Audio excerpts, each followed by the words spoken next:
Campbell told me once that you slept in was something exploded. Post-war, Lincoln, Waddington Station, coming out of the lunchroom, and the flying officer stopped me and said, "Have you seen Mac?" "Yes, sir, he's in the aircrew mess having lunch."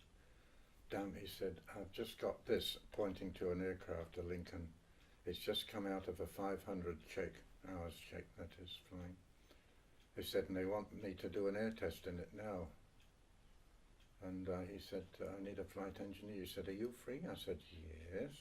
He said, "Would you come with me?" I said, "Certainly." So off I went into the crew room to get my little bits and pieces.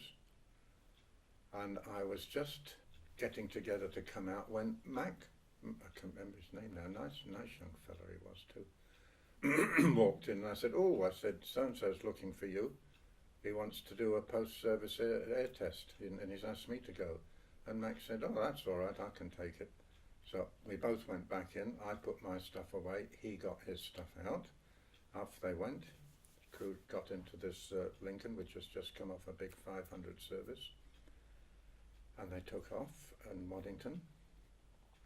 And about 3 minutes later, they were a smoking wreck in the middle of Skellingthorpe Aerodrome, which was a satellite aerodrome about 3 miles away. And what happened, we deducted, because there was no other answer, because they were in a hurry, they started on their own batteries instead of getting the trolley accumulators, as we call them, and plugged into the aircraft, which meant that the batteries were charging madly once the motors got running. They took off, and somebody lit a cigarette. It sounds daft now, but they used to in those days, post-war. You could smoke if you wanted to. Somebody lit a cigarette with the batteries charging madly and giving off loads of hydrogen gas inside the fuselage. Somebody flicked a lighter. Flaming wreck went up in the air.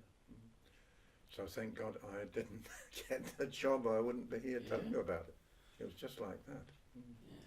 It was a tragedy. It really was a rotten thing, but it sounds daft now today to say that post-war anyway, people could smoke in bombers, but smoking was one of the silly things of the time.